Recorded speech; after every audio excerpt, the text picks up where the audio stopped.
Unser Thema heute ist Zusammenarbeit zwischen Behörden. Und Zusammenarbeit kann ja viele verschiedene Facetten haben. Aus meiner eigenen langjährigen Behördentätigkeit kenne ich das auch in ganz unterschiedlicher Ausprägungen. Wir haben zum Beispiel Kooperationen zwischen verschiedenen Behörden im Bildungsbereich beispielsweise oder Netzwerke im Gesundheitsbereich. Es gibt im Sicherheitsbereich sowas wie Ermittlungsgruppen, die ja auch gerne mal Länder oder ja, städteübergreifend oder mit dem Bund zusammen erfolgen. Und die guten alten Arbeitskreise natürlich nicht zu vergessen. Da springen wir auch gleich in das erste Anwendungsbeispiel. Und ich habe mal eine Zeit lang in Hamburg beim Rechnungshof gearbeitet und auch aus dieser Zeit habe ich ein Beispiel mitgebracht, was wir dann als zweites uns anschauen werden zum Thema Revisionen. Genau, also sicherlich finden Sie sich alle da irgendwo wieder. Welche Herausforderungen haben wir in der Verwaltung bei interbehördlicher oder interkommunaler Zusammenarbeit? Ganz häufig ist es so, dass die Infrastruktur hier sehr unterschiedlich ist. Also der Bund hat wieder eine ganz andere IT-Infrastruktur als die Länder und die Kommunen wieder noch eine andere. Da gibt es also sehr viel, wie soll ich sagen, einen sehr bunten Teppich. Und nicht immer gibt es Schnittstellen zwischen diesen einzelnen Anwendungen. Die einen zum Beispiel machen Videokonferenzen mit Skype for Business, die anderen dürfen eine angeblich sichere Version von Zoom nutzen, wieder andere machen das über Big Blue Button. Also das ist wirklich sehr bunt und uneinheitlich. Und dadurch, dass so wenige unter Ihnen und unter, ja, in den Verwaltungen Projektmanagement-Tools nutzen und die meiste Kommunikation per E-Mail stattfindet, gibt es auch sehr wenig Transparenz. Also Sie kennen das, ne? Jemand schickt eine E-Mail an einen Verteiler, dann antwortet eine Person zurück, wieder nur an den Absender, aber der Rest geht verloren und erfährt also nichts von der Antwort. Also E-Mail-Kommunikation, dieses Ping-Pong hin und her ist denkbar intransparent. Und da wollen wir Ihnen heute auch einen Weg zeigen, wie man das besser lösen kann. Viele Lösungen sind nicht DSGVO-konform. Das ist natürlich auch ein bisschen aus der Not herausgeboren. Auch durch Corona sucht man immer Wege, wie man irgendwie doch zusammenarbeiten kann und es einfacher machen kann. Aber dann sitzt einem der Datenschutz manchmal im Nacken. Cybervorfälle ist ein großes Thema. Sie werden sicherlich das auch regelmäßig haben, dass sie unterwiesen werden in Sicherheitsbelangen.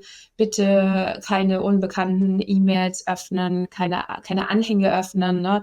Trojaner, alles, was es da so gibt, was man sich so einfangen kann über E-Mail-Verkehr vornehmlich. Das ist ein großes, großes Thema und wird auch noch weiter zunehmen in der Zukunft. Und die E-Mail-Kommunikation ist letzten Endes auch ungeeignet, um große Datenmengen zu verschicken. Also das Größte, was ich, glaube ich, mal verschickt habe, war 50 MB und dann hört es auch schon auf. Also da gehen die meisten E-Mail-Programme in die Knie.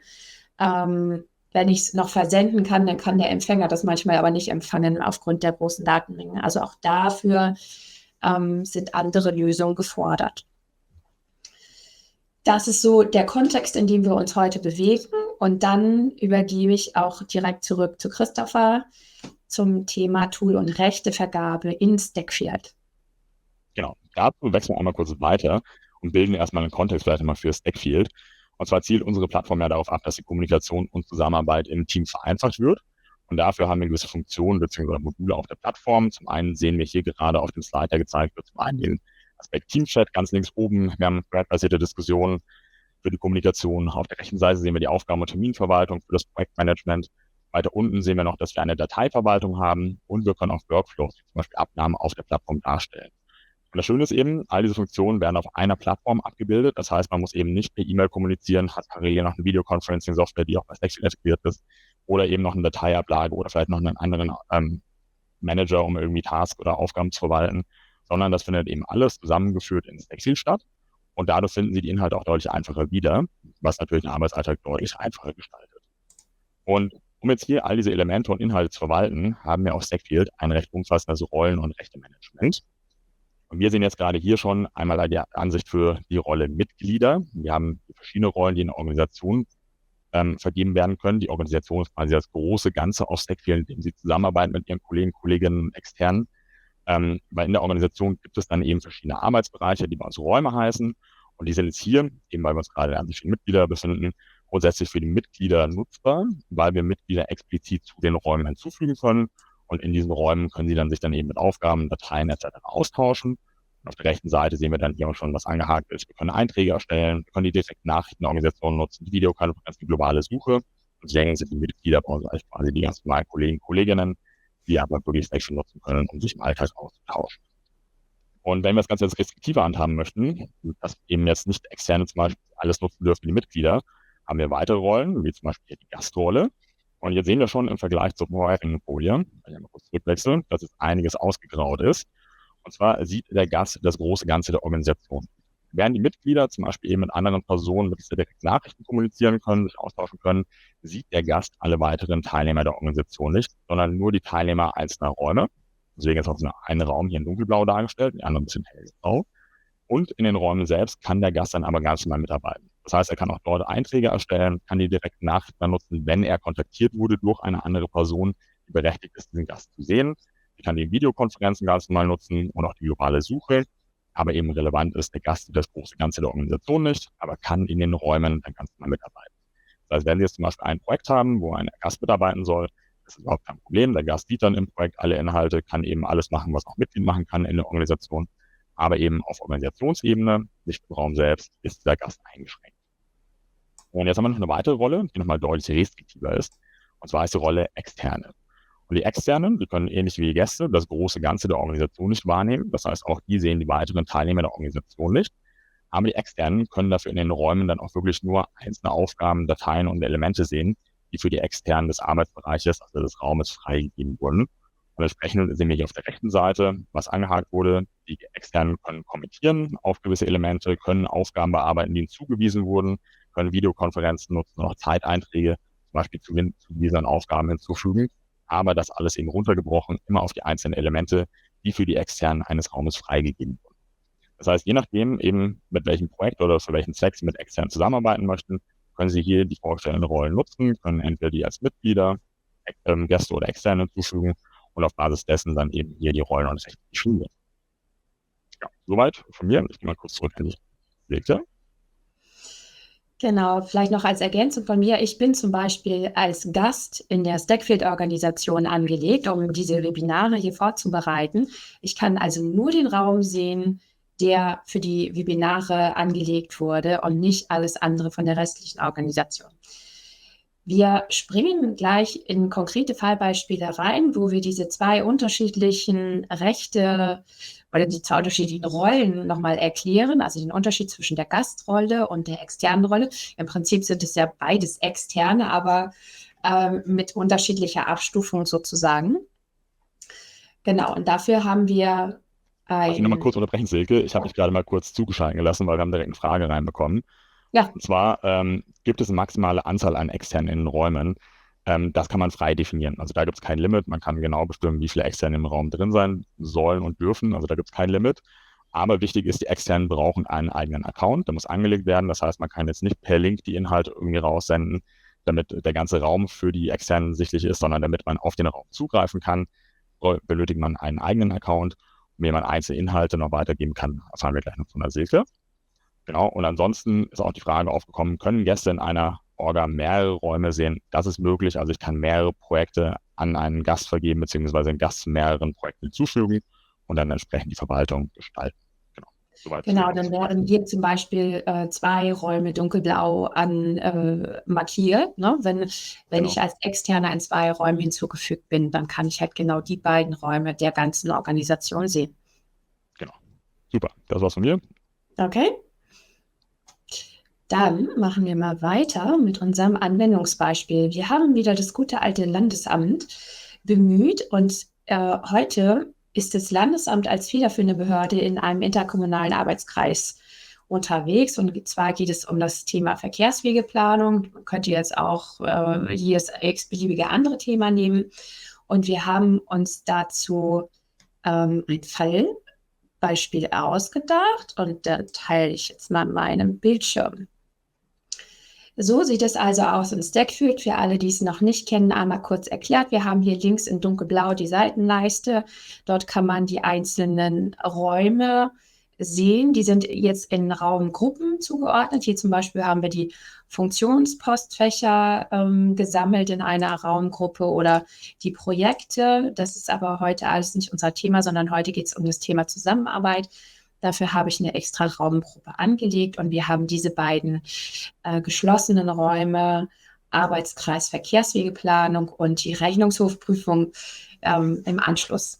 Genau, und hier oben haben wir den Raumnamen mit den einzelnen Modulen, die jeweils freigeschaltet wurden in diesem Raum. Das kann man natürlich jedes Mal individuell anpassen. Und wir bewegen uns jetzt hier im Aufgabenmodul. Und hier habe ich mal ein paar Aufgaben vorbereitet, die in so einem Arbeitskreis anfallen könnten. Ich muss einmal ganz kurz unterbrechen. Ich habe gerade die Meldung bekommen, dass Teilnehmer zum Teil den Bildschirm nicht sehen können. Könnten wir den vielleicht nochmal kurz stoppen und nochmal erneut freigeben? Dann Ja, sicher. Alles klar. Schauen wir mal. Das ist ja unpraktisch, wenn man den Bildschirm nicht sehen kann. Also bei mir wird es jetzt wieder angezeigt. Genau, ich kann es auch irgendwie- sehen. Ich habe nur die Meldung bekommen, dass mehrere Personen betroffen sind. Okay. Ich glaube, wir können mal kurz fortfahren. Ich erkundige mich, ob es weitergeht. Genau, aber Sonst klären wir das vielleicht erst und bevor ich hier weiter rede und die Teilnehmer können es gar nicht nachvollziehen, das wäre ja schade. ich warte mal kurz die Chatnachrichten ab. Ja, Genau, sind jetzt gut in der funktioniert es Zeit? wieder. Perfekt. Ja? Okay, alles Vielen klar. Dank und Entschuldigung für die Unterbrechung. Alles gut, wir haben Zeit. Genau. Also, dunkelblaue Seitenleiste, oben der Raum mit den Modulen. Wir sind hier jetzt gerade im Aufgabenmodul unterwegs und hier links in der ersten Spalte habe ich ein paar Beispielaufgaben angelegt, wovon ich jetzt einige mit Ihnen zusammen durchgehe. Nochmal zur Systematik hier. Das Ganze erfolgt eher nach dem Prinzip Kanban, ist bestimmt dem einen oder anderen bekannt. Das heißt, ganz links ist alles im Backlog, also die Aufgaben, die zu erledigen sind und werden dann immer weiter nach rechts verschoben in die einzelnen Spalten. Hier haben wir die Bearbeitungsspalte, dort liegen die Aufgaben, die aktuell zurzeit in Bearbeitung sind.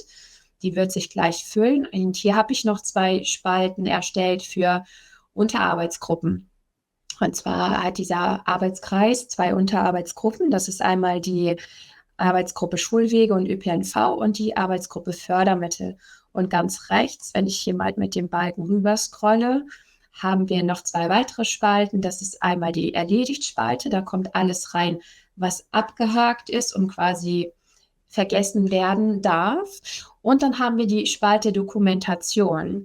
Auch dort sind Dinge drin, die abgehakt sind und erledigt sind, die aber für Dokumentationszwecke quasi noch optisch aufbewahrt werden. Hier haben wir zum Beispiel die Ziele und Themenbereiche des Arbeitskreises. Darauf wurde sich in der ersten Sitzung am 23. Januar hier in dem Fall verständigt. Genau, steht hier unten auch beschlossen und verabschiedet in der Sitzung am 23.01. Dazu gibt es natürlich auch ein Protokoll. Und so kann man hier in dieser Dokumentationsspalte einfach Dinge sammeln, die vielleicht später nochmal nachgeschaut werden müssen, die später nochmal von Interesse sind.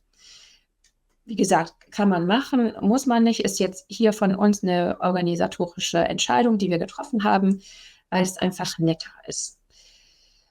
So, dann schauen wir mal. Also angenommen, wir sind jetzt in der nächsten Sitzung, ne? Vielleicht ist es jetzt die 2. oder 3. Sitzung unseres Arbeitskreises.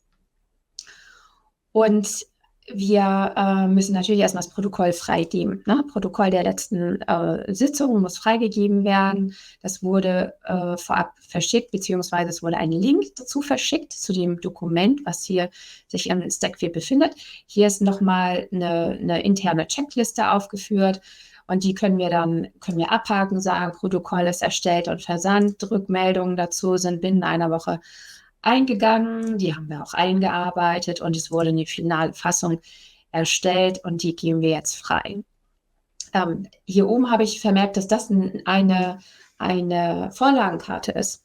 Insofern war es jetzt ein bisschen ungünstig von mir, diese ganzen Dinge abzuhaken, weil wenn wir das für jede nächste oder nachfolgende Sitzung diese Aufgabenkarte duplizieren, dann ist es ja unpraktisch, wenn das schon abgehakt ist. Insofern wäre der korrekte Weg gewesen, einmal hier auf diese 3 Punkte zu gehen und zu sagen, duplizieren. Dann wird nochmal einmal gefragt, was genau möchtest du denn duplizieren? Möchtest du irgendwas aussparen davon? Und dann sage ich, nein, das ist alles wunderbar. Und sage akzeptieren. Und dann wurde die Karte erfolgreich neu angelegt. Und in diesem Fall tatsächlich auch mit den 4 durchgestrichenen Unterpunkten. Ne? Also das zeigt ganz gut, dass die Karte 1:1 so dupliziert wird, wie sie war. Wir brauchen die zweite Karte jetzt nicht, deswegen kann ich sie einfach wieder löschen. Gehe hier auf diesen Stift und sage löschen. Nochmal Sicherheitsabfrage und die bestätige ich und dann ist sie auch wieder weg. So, durch dieses kleine Symbol hier am Anfang habe ich deutlich gemacht, dass das ja eine wichtige Aufgabe ist, die als erstes zu erledigen ist. Da ist man auch völlig frei in den Symbolen. Es macht manche Dinge einfach noch ein bisschen sprechender oder anschaulicher. Dann, das ist jetzt unsere Organisation und wir wollen jetzt hier einen externen Gast hinzufügen. Und zwar ist das ein Test-User, der wird von einem netten Kollegen bei Stackfield heute bedient sozusagen. Und dafür gehe ich in die Organisationseinstellung vom Landesamt und füge hier ein neues Mitglied hinzu. Und das neue Mitglied heißt test@stackfield.com und sage zu dieser Organisation einladen. Dann kann ich dem, Maria heißt sie offensichtlich, dann kann ich der Maria noch einen Status verleihen und zwar soll Maria Gast werden in dieser Organisation. Dann verschwindet die hier aus dieser Ansicht wieder, findet sich dann unter dem Reiter eingeschränkte Gäste. Ne? Und dann ist Maria jetzt in diesem, wenn wir an die Folien vorher denken, in diesem gelben Kasten, in der großen ganzen Organisation sozusagen. Maria ist noch nicht in unserem Arbeitskreis, dann muss ich sie nochmal extra hinzufügen. Dafür gehe ich dann wiederum auf den Raum von unserem Arbeitskreis, in die Raumeinstellungen und gehe auf Mitglieder und sage Mitglied hinzufügen. Und da werden mir jetzt alle Mitglieder aus der Organisation angezeigt, die nicht ohnehin schon bereits in diesem Raum sind. Und Maria hat als Gast hier so ein kleines G in diesem Punkt. Ich hoffe, man kann das am Bildschirm einigermaßen erkennen. Und sage zum Raum hinzufügen. Und dann hat Maria hier in diesem Raum eine Gastrolle, die sie quasi aus der Organisation mitgebracht hat. Und ich könnte jetzt, wenn ich wollte, könnte ich sie hier noch weiter einschränken. Auf Raumebene gibt es, wie gesagt, auch 4 verschiedene Rechte, Gruppen. Und die sind Admin, Beitragender, Leser, manuelle Freigabe. Und man kann aber jederzeit weitere Rechte-Gruppen hinzufügen. Ne, Beitragender ist so das, was für Gäste eigentlich das Praktischste ist. Das heißt, sie können mehr oder weniger wie originäre Behördenmitarbeiter mitarbeiten in diesem Raum halt nur. Ne? Leser erklärt sich fast von selbst. Sie können halt nur mitlesen, können selber nicht kommentieren. Und manuelle Freigabe, da muss wirklich jede einzelne Aufgabenkarte oder jede Datei einzeln freigegeben werden. Das ist also nochmal sehr viel eingeschränkter als die Beitragendenrolle. Ich lasse Maria jetzt hier mal als Beitragende in dem Raum, weil wir mit ihr ja arbeiten wollen. In unserem Arbeitskreis sollen wir ja gleichberechtigt sozusagen unterwegs sein. So.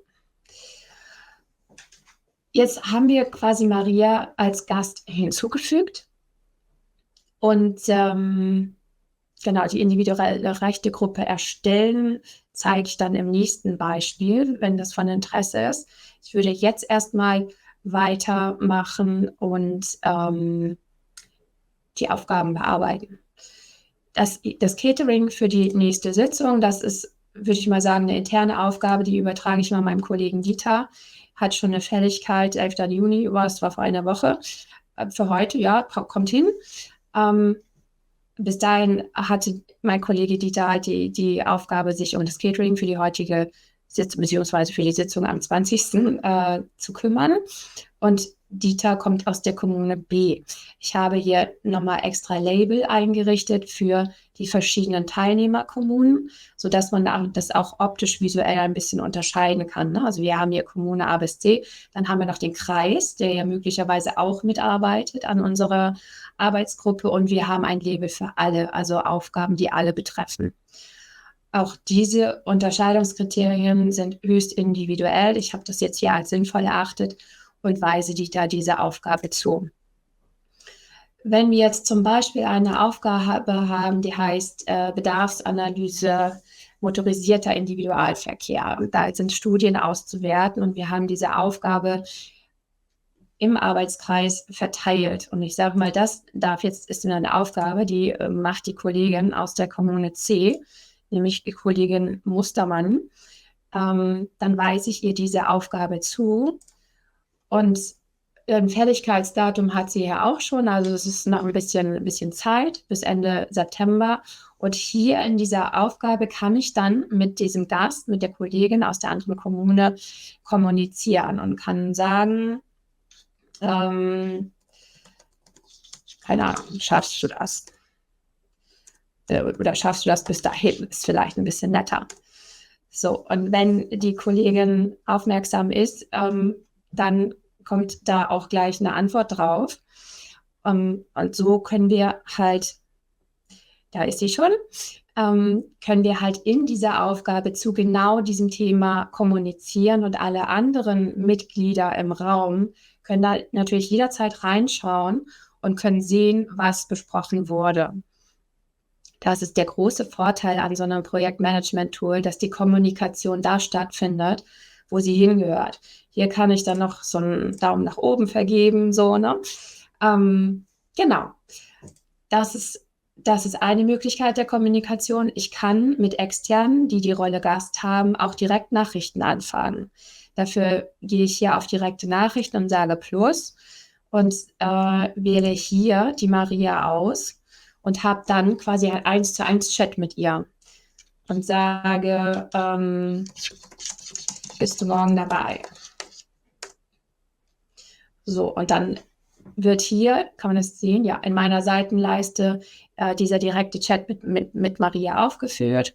Und Maria tippt auch schon und antwortet mir. Das ist eine zweite Möglichkeit der Kommunikation. Die ist dann tatsächlich nur für die Beteiligten einsehbar, also nur für Maria und mich.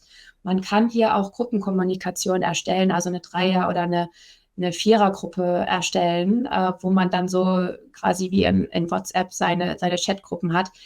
Sollte sich aber auf, ich sag mal, nicht fachlich bezogene Kommunikation beziehen, weil alles, was für den Arbeitskreis an fachlicher Kommunikation entscheidend ist, sollte hier in den Aufgaben oder im Kommunikationsmodul oder in den Diskussionen stattfinden. Genau, das einmal genau zu den Kommunikationsmöglichkeiten mit Gästen. Dann bleiben wir gleich bei Kommunikation und gehen mal in das Thema Diskussionen, nicht in das Thema, sondern das Modul Diskussionen. Hier habe ich 2 Diskussionen mal erstellt. Die haben noch keine Reaktionen. Es gab eine Vorabanfrage, ob wir die Federführung für diesen Arbeitskreis rollieren lassen wollen, so um das einfach ein bisschen auf mehrere Schultern zu verteilen.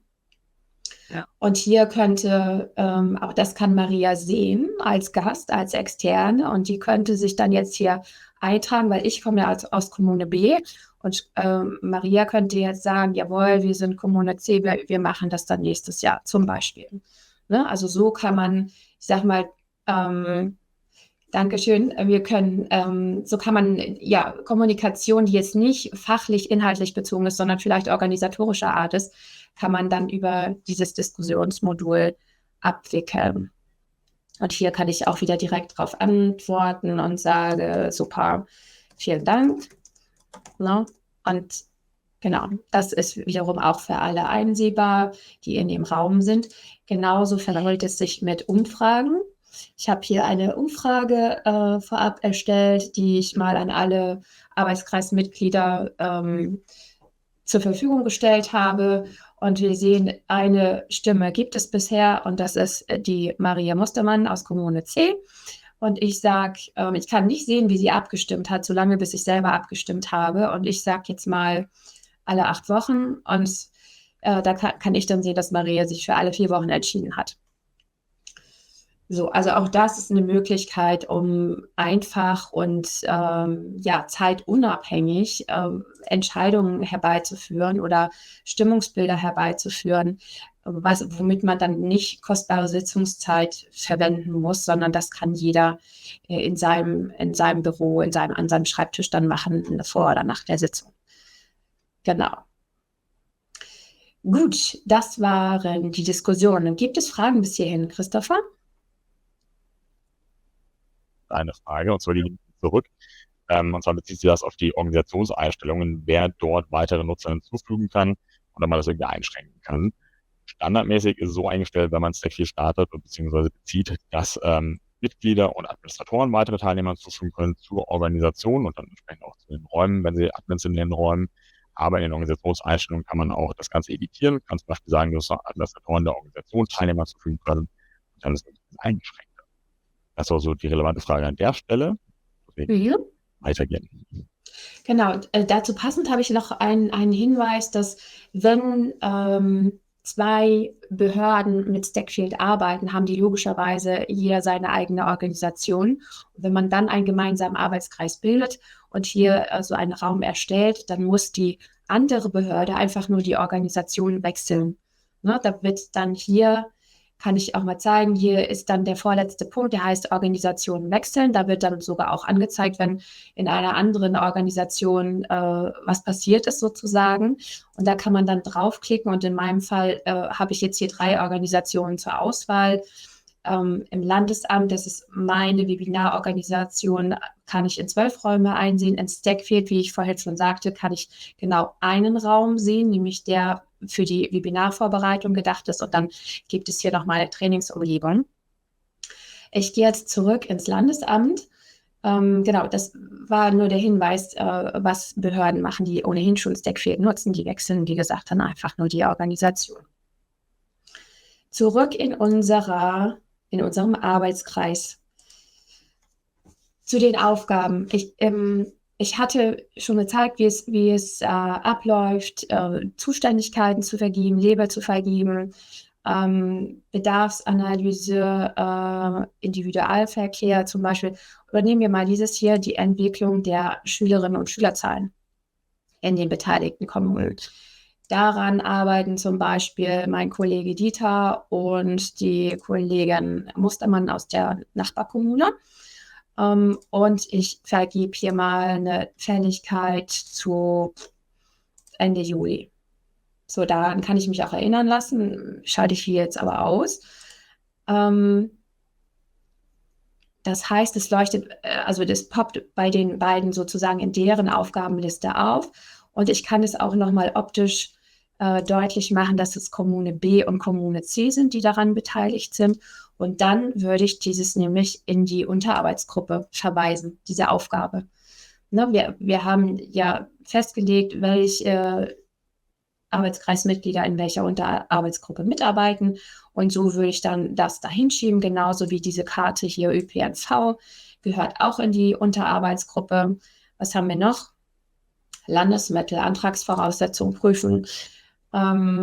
Hier habe ich so eine kleine Checkliste auch eingefügt, exemplarisch, was man machen kann.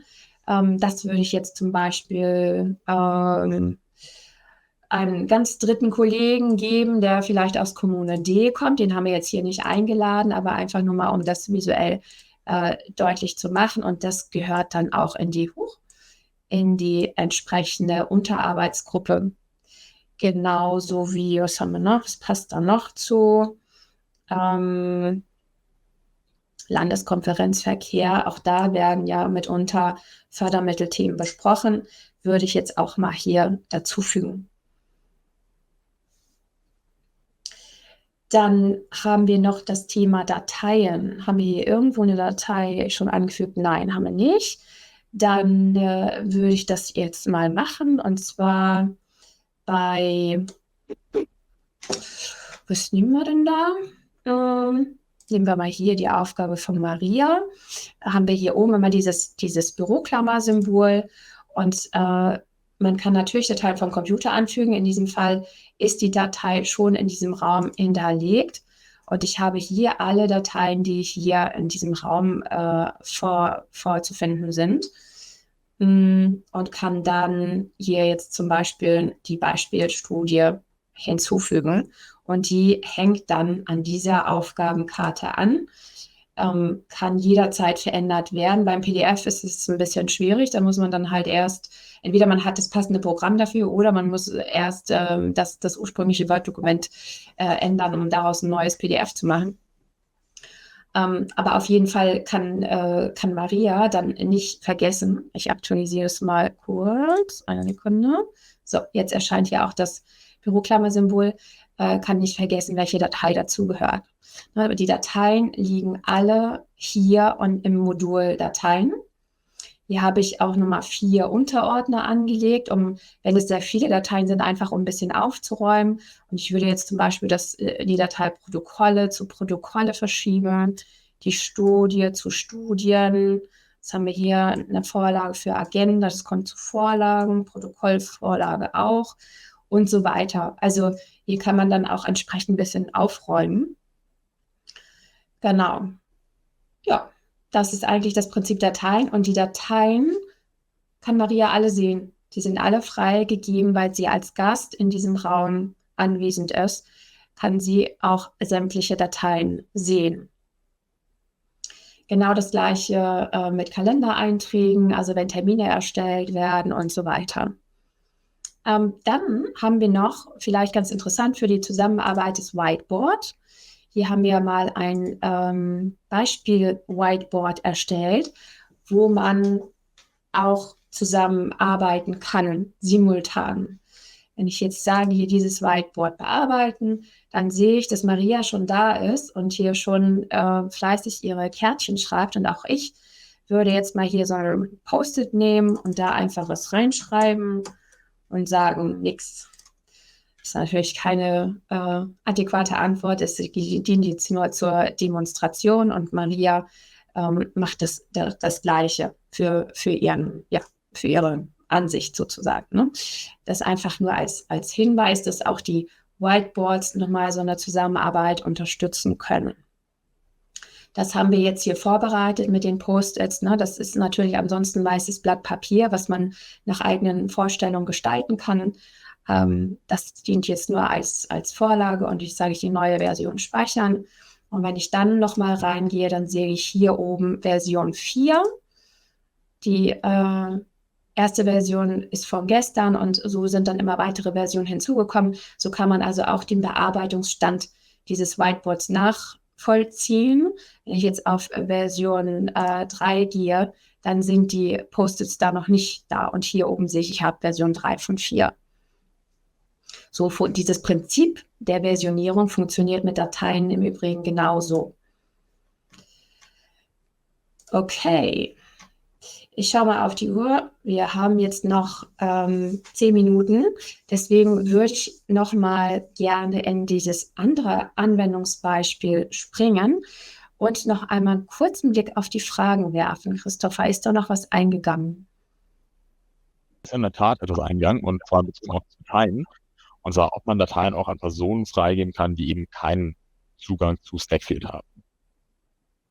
Nochmal, das habe ich jetzt akustisch nicht verstanden. Es ist Frage aufgekommen, ob man Dateien auch an Personen freigeben kann, die keinen Stackfield-Account haben. Ja. Also die weder extern noch Gäste sind, sondern einfach wirklich nur Zugriff zu einer einzelnen Datei benötigen. Genau, wenn ich sage, ich möchte zum Beispiel die Webinarfolien von heute freigeben an noch jemand ganz anderes, vielleicht vom Kreis, dann gehe ich hier auf öffentlich freigeben. Oh, ups, bei mir liegt da noch was drüber, deswegen. Und hake diese Checkbox hier an und dann wird ein Link erstellt mit einer sehr kryptischen Adresse. Das kommt wegen der Verschlüsselung. Diesen Link kann ich hier kopieren und zum Beispiel in eine E-Mail reinpacken und sagen, hier hast du den Zugriff auf diese spezielle Datei Webinarfolien. Oder wenn ich gerade in einer Konferenz, in einer Videokonferenz bin mit anderen, kann ich die natürlich auch in den Chat dort reinkopieren, diesen Link und über diesen Weg freigeben. Das geht also auch. Ja, und ich kann Maria übrigens auch, kann sie auch anklingeln. Mit Video, das mache ich jetzt mal nicht, weil meine Kamera schon fürs Webinar verwendet wird, aber ich kann jetzt hier auf Audioanruf gehen und dann klingelt es bei Maria. So, Maria geht jetzt nicht ran und deswegen lege ich mal wieder auf, aber auch das ist mit externen Gästen möglich. Videotelefonie und Anrufe und Schreiben ja sowieso, ne? Und automatisch wird das in meinen Direktnachrichten mit Maria gespeichert. Ich habe direkt eine Anschlussfrage bekommen, wenn ich da einhaken kann, ob man Ja, auch Audio- und Videokonferenzen mit Personen starten kann, die keinen Stackfield-Account haben. ja, kann man. Also das läuft dann über E-Mail-Teilnehmer. Und zwar kann man quasi einen Link erstellen zu einer Videokonferenz und diesen Link wiederum per E-Mail dann verschicken und sagen, hier morgen um 10 haben wir die Konferenz. Ich weiß, du hast kein Stackfield, du kannst aber trotzdem teilnehmen und dann klickt der Teilnehmende einfach auf diesen Link und ist dann entsprechend in der Konferenz dabei. Das geht also auch. Perfekt. Das waren zum aktuellen Stand der offenen Fragen. Gut, dann gehen wir nochmal, wenn es keine weiteren Fragen gibt, bis hierher in das zweite Anwendungsbeispiel, das die Rechnungshofprüfung zum Inhalt hat. Ich spreche da, wie gesagt, aus eigener Erfahrung. Ich war dann aber immer auf der Seite des Rechnungshofes und weiß, wie die Menschen sich freuen, wenn der Rechnungshof anklingelt. Insofern kann ich es ein bisschen nachvollziehen. Bei der E muss ich nochmal springen hier in meinen Bildschirm. So, ich bin jetzt in dem anderen Raum. Ne? Ich habe hier gewechselt von dem Arbeitskreis Verkehrswegeplanung auf den zweiten Raum, der heißt Rechnungshofprüfung Juni 24. Thema ist jetzt gerade völlig egal. Es läuft ja immer nach den gleichen Prinzipien ab. Es gibt eine Prüfungsankündigung, dann gibt es einen Auftakttermin und so weiter. Hier nochmal, um den Unterschied darzustellen, wir arbeiten jetzt nicht mit externen Gästen zusammen, sondern mit richtig, wie soll ich das formulieren, mit richtig externen, also mit Dritten, die weniger Rechte haben sollen als die Gäste. Also Gäste haben wir gesehen, können alles kommentieren, die können selber Aufgaben erstellen, die können direkt Nachrichten schreiben und so weiter. Und wenn es darum geht, zum Beispiel wie hier mit dem Rechnungshof, einfach nur Dokumente auszutauschen in beide Richtungen, dann bietet sich die Rolle Externer an. Und das zeige ich jetzt auch noch einmal. Und zwar gehe ich da wieder in die Organisationseinstellung vom Landesamt. Hier bei eingeschränkte Gäste haben wir unsere Maria und bei externe Personen ist derzeit niemand. Und ich würde jetzt hier die E-Mail-Adresse eingeben. Ich nehme mir jetzt einfach mal eine von mir und sage info@silkeschiemann.com und sage zu dieser Organisation einladen. Dann bekomme ich eine E-Mail von Stackfield und sagt, Sie wurden eingeladen. Das kann ich übrigens auch mal zeigen, wie das aussieht. Das sieht dann so aus. Ich habe mir mal einen Screenshot davon gemacht. Silke Schiemann hat dich als Externer zu der Organisation Landesamt hinzugefügt. Und hier steht auch gleich, was man tun kann als Externer, also welche Rechte man hat und was halt nicht geht, zum Beispiel keine neuen Elemente erstellen. Da wird man direkt darauf hingewiesen. Und wir haben jetzt also die Info-@E-Mail-Adresse in der Organisation, aber noch nicht im Raum. Das heißt, ich gehe hier nochmal auf die Raumeinstellungen und auf die Mitglieder und suche hier Mitglieder, die ich hinzufügen kann. Die Info-Adresse hat den Namen, das Pseudonym Hildegast. Und ich sage hier zum Raum hinzufügen. Und da kann ich sie dann sehen. Und auch hier kann ich das wieder einschränken. Also die Person ist auf Orga-Ebene, gehen wir mal zurück, habe ich sie als Externe benannt. Die ist gerade aktuell schon ein normales Mitglied. Ja, genau. Genau. Dann degradiere ich sie hier nochmal und mache sie nochmal zu extern.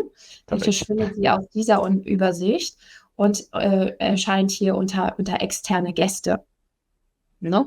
So, und wenn ich dann zurückgehe und in meinen Rechnungsprüfungsraum hier und gehe in die Raumeinstellung und Mitglieder, Da sieht es dann anders aus. Da kann ich hier sehen, Hilde hat ein E wie externe an ihrem Icon. Und das hier ist auf manuelle Freigabe voreingestellt. Wenn ich hier das Dropdown-Menü öffne und versuche zum Beispiel, die Hilde zur Leserin zu machen, bekomme ich eine Fehlermeldung und sage, geht nicht. Weil das würde bedeuten, dass Hilde alles sehen kann, was in diesem Raum passiert, kann es zwar nicht bearbeiten und kommentieren und so weiter, aber ihr könnt es zumindest sehen. Und das möchte ich ja genau nicht. Ich möchte ja, dass der Rechnungshof nur das sieht, was ich explizit für ihn freigebe, nämlich die Aufgaben, die ich freigebe und die Dokumente, die ich freigebe. Insofern ist hier manuelle Freigabe genau die richtige Rechtegruppe. Wenn ich eine neue Rechtegruppe erstellen wollen würde, zu diesen Vieren, die schon existieren, würde ich hier auf diesen Button gehen und hätte hier die Möglichkeit, neue Rechtegruppe zu erstellen. Ich mache das jetzt super schnell und sage, löschen nur das, was du erstellt hast, aktualisieren nur, was dir zugewiesen ist und so weiter. So kann man hier die einzelnen Module durchgehen und die Rechte festsetzen und quasi die eigene Rechtegruppe kreieren und sagt dann Änderungen speichern. Und dann habe ich hier eine individuelle Rechtegruppe mit dem Namen RH-Prüf. Und die könnte ich jetzt zum Beispiel auch der Hilde zuweisen, ne? Wenn ich sage, manuelle Freigabe oder die RH-Prüfung kann ich nicht. Weil es auch zu viele Rechte sind, ne? Weil die Rechte, die dort voreingestellt waren, über die manuelle Freigabe hinausgehen. Deswegen ist es nicht möglich. Mit Gästen könnte ich das machen, aber mit externen, also mit richtig externen kann ich es halt nicht machen. Okay, dann nochmal, um den Unterschied zu verdeutlichen, gehen wir mal zurück in den Raum. Auch hier habe ich wieder ein paar Aufgaben vorbereitet, habe schon meinen Kollegen Dieter und mich zu einigen Aufgaben hinzugefügt und angenommen, wir würden jetzt diese Rückfrage hier zu den Bearbeitungszeiten, die vom Rechnungshof kommt, freigeben wollen, weil wir dazu kommunizieren wollen. Dann würde ich hier oben sagen, für Externe freigegeben. Sobald ein Externer im Raum ist, besteht diese Auswahlmöglichkeit. Und ich kann hier, wie gesagt, sagen, für Externe freigegeben. Und dann ist das genau bisher die einzige Aufgabenkarte, die Hilde in diesem Raum sehen kann, weil nur das für sie freigegeben ist. Allerdings mit allem, was hier dranhängt. Ne? Also Checkliste, wenn hier jetzt eine Datei dranhängen würde, wäre auch die Datei für Hilde freigegeben. Und ich habe hier in der Unteraufgabe eine Kommunikation begonnen und auch darauf könnte auch die Hilde antworten. Also ich demonstriere es jetzt nicht, weil ich nicht mit dem Account angemeldet bin, aber das geht, weil hier oben die Freigabe für Externe erfolgt ist. Wenn ich die Aufgabe schließe, kann man sehen, dass hier automatisch so ein Label extern vergeben wurde. Wenn ich, also soweit klar hoffentlich, ansonsten gerne Rückfragen stellen. Wenn ich zum Beispiel Dateien freigeben möchte, und zwar mehrere auf einmal, dann empfiehlt es sich, hier über die Dateifreigabe aus diesem Raum zu gehen und mehrere Dateien auszuwählen. Also ich könnte jetzt zum Beispiel diese Excel-Dateien nehmen oder kann ich das eigentlich auch markieren? Nee, das funktioniert nicht. Was auch immer thematisch passt. Prüfbericht hinzufügen. So, und dann sind alle diese Dateien an dieser Aufgabenkarte dran und das kann Hilde alles sehen. Das kann ich auch nachvollziehen. Wenn ich jetzt zum Beispiel hier eine Datei öffne, nehmen wir mal diese, und kann hier oben sagen, für Externe freigegeben. Diese Datei ist jetzt an keine Aufgabenkarte dran und ich kann sie einfach aus dem Modul heraus für extern freigeben. Das heißt, wenn Hilde in das Dateienmodul geht, sieht sie nur diese eine Datei. Ich kann das auch hier mal überprüfen, indem ich über die Filtereinstellungen gehe und sage, für Externe freigegeben, ne, diesen Filter setze und schaue, was ist eigentlich an Dateien für Externe freigegeben und dann wird mir genau diese eine einzige Datei angezeigt. Okay.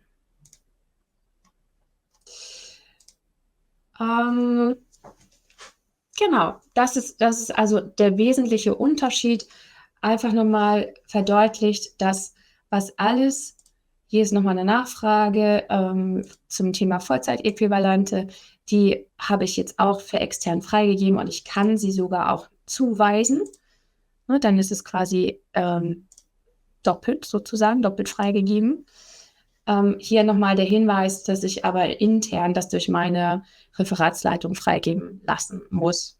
Auch danach kann man natürlich jederzeit filtern und so weiter, aber mit Blick auf die Zeit würde ich das jetzt tatsächlich nicht mehr zeigen. Gibt es Fragen bis hierhin? Achso, sonst hätte ich noch das Modul Diskussionen, was ich noch zeigen könnte.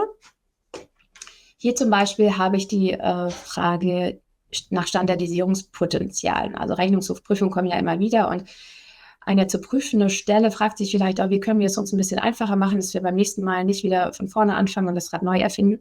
Und das kann man ja durchaus zusammen mit dem Rechnungshof diskutieren. Insofern könnte ich diese Diskussion für Externe freigeben. Das ist dann eine, die Hilde sehen kann. Und hier wird, wie gesagt, automatisch dann wieder das Label extern vergeben. Diese beiden internen Dinge, ne? Diese Umfrage zum Beispiel kann Hilde nicht sehen, weil sie nur im Team freigegeben sind. Das heißt, können nur Teammitglieder oder Gäste entsprechend sehen. So, das war jetzt ein ganz schneller Schnelldurchlauf. Christopher, gibt es Fragen im Chat? In der Tat. Und zwar gibt es eine Frage, und zwar können auch die externen Dateien an die Aufgaben anhängen? Ja, das können sie. Das macht ja auch total Sinn, weil wir wollen ja einen Austausch in beide Richtungen haben. Ne? Also Hilde könnte jetzt, wenn sie diese Aufgabe hier öffnet, da sind jetzt schon 2 Dateien dran, könnte sie eine dritte hinzufügen und die könnte sie nicht, weil hier ist sie nicht freigegeben. Also da müsste ich sie natürlich erstmal freigeben. Und dann könnte sie hier eine Datei hinzufügen, die wiederum für die geprüfte Stelle relevant ist, sodass man sich dieses E-Mail hin und her sparen kann. Na, also ich hatte das eingangs gesagt, E-Mail ist ja von der Größe her begrenzt. Man kann da nicht wahnsinnig große Dateien verschicken, gerade auch wenn es zum Beispiel im Baubereich um Pläne, Anträge und so weiter geht, kommt man da schnell an die Grenzen. Und da bietet Stackfield halt die Möglichkeit für einzelne Dateien bis zu 1 Gigabyte, die hochzuladen. Genau, und dann spart man sich den E-Mail-Verkehr. Perfekt. Und noch eine Rückfrage zu den Rechtegruppen, die du gerade erstellt hast, ob man die irgendwo auch zentral hinterlegen kann. Und das kann ich kurz bejahen. In Organisationseinstellungen kann man auch zentral Rechtegruppen definieren, kann dann zum Beispiel vorgeben, welche Rechtegruppen in allen Räumen existieren sollen. Das heißt, man muss ja nicht pro Raum eine einzelne Rechtegruppe erstellen, sondern kann es auch zentral definieren. Genau, wenn es Dritte gibt, mit denen man immer zusammenarbeitet, so, ne, dann macht es Sinn, das schon auf Organisationsebene voreinzustellen. Genau. Soweit die Beispiele. Dann würde ich jetzt mal zur Zusammenfassung wechseln. Wir haben das ja schon, also ich habe es ja auch schon auf der Tonspur erklärt.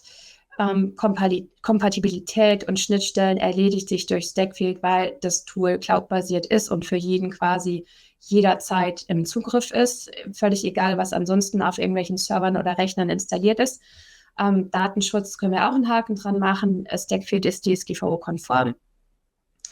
Die Transparenz ist dadurch hergestellt, dass wir in den Aufgaben direkt kommunizieren und wie gesagt nicht dieses E-Mail-Ping-Pong machen. Und jeder kann jederzeit, vorausgesetzt er hat die entsprechenden Rechte, reinschauen, was ist da zu dem Thema schon an Kommunikation gelaufen und so weiter. Cybervorfälle, die Gefahr wird auch minimiert, weil wir einfach keine E-Mails haben oder sehr wenig E-Mails haben an der Stelle. Und Christopher, das kannst du nochmal erklären mit diesem technischen Teil von Penetrationstests und was ihr da noch alles habt an Maßnahmen, die die Sicherheit gewährleisten. Gerne. Wir sind ISO 27001, 27017 und 27018 zertifiziert. Das bedeutet, wir haben Information Security Management System etabliert. Wir haben entsprechend die Risiken, die natürlich beim Hosten einer Plattform wie Stackfield aufkommen, bewertet, haben Abhilfsmaßnahmen geschaffen und dementsprechend sind wir von extern zertifiziert, dass wir alle Risiken entsprechend behandelt haben und eine sichere Plattform entsprechend der ISO 27001, 17 und 18 anbieten. Wunderbar, genau. Und E-Mails, also Datenversand per E-Mail habe ich jetzt auch schon mehrfach erwähnt. Das überspringen wir jetzt mal. Ansonsten gibt es eine sehr einfache Rechteverwaltung. Ich bin da kurz reingesprungen und habe das gezeigt, also wie man neue Rechtegruppen anlegt und so weiter, kann man also absolut auf die eigenen Bedürfnisse zuschneiden. Stackfield gibt es auch als App. Es gibt ein sehr umfassendes Learning Center, wo man jederzeit nachschlagen kann oder, wenn man es lieber persönlicher mag, halt die Kolleginnen und Kollegen vom Support anfragen. Und wenn sie das Ganze mal austesten möchten, gibt es eine kostenfreie 14-tägige Testphase. Damit nochmal einmal kurz den Blick in die Fragen, bevor wir gleich zur abschließenden Umfrage kommen. Genau, Fragen habe ich alle im Chat behandelt. Da ist aktuell nichts mehr offen. Deswegen können wir Wunderbar. direkt zur abschließenden Umfrage kommen. Super. Genau. Und die Umfrage behandelt das Thema, wie sind Sie auf das Webinar aufmerksam geworden? Das wird uns helfen, mehr zu erfahren, wie Sie eben Stackfield gefunden haben. Und zwar Antwort A, ich folge Silke Schiemann auf LinkedIn. Option B, ich folge Stackfield auf den sozialen Medien. C, über eine Anzeige oder D, über einen anderen Weg. Und die Antworten können wir ja wieder im Chat posten. Und wenn wir gerade mal die Ergebnisse anschauen, die können wir halt langsam posten. Es ist sehr weit verteilt. Viele folgen Stackfield netterweise auf den sozialen Medien. Das ist sehr schön. Und auch dir, Silke, anscheinend. Genau, Yay. vielleicht auch noch. Genau, ist klasse. Und in dem Kontext auch noch ein Hinweis auf unser nächstes Webinar. Das findet am 9. Juli statt um 10 Uhr. Und dort behandeln wir das erfolgreiche Multiprojektmanagement in Behörden. Genau, das ist gerade noch eingeblendet. Das heißt, wenn es von Interesse ist, sehr gerne anmelden oder auch Ihren Kollegen, Kolleginnen weitergeben und teilen. Würden uns sehr freuen, wenn Sie da zahlreich teilnehmen. Genau. Genau, da geht es insbesondere um die Blickweise von einem Projektmanagement Office. Ne? Also wenn man viele Projekte handeln muss und Berichte an die Behördenleitung oder wie auch immer schickt, dann ist so ein Projektmanagement-Tool einfach total klasse, um jederzeit den Überblick zu behalten. Und das zeigen wir Ihnen am 9. Juli. Genau. Damit sind wir, glaube ich, am Ende angekommen. Punktlandung. Sehr schön. Deswegen, herzlichen Dank für Ihre Zeit heute. Wie gesagt, wir freuen uns sehr, wenn Sie am nächsten Webinar wieder teilnehmen. Bis dahin, vielen Dank. Vielen Dank auch von mir und bis zum nächsten Mal. Tschüss. Tschüss.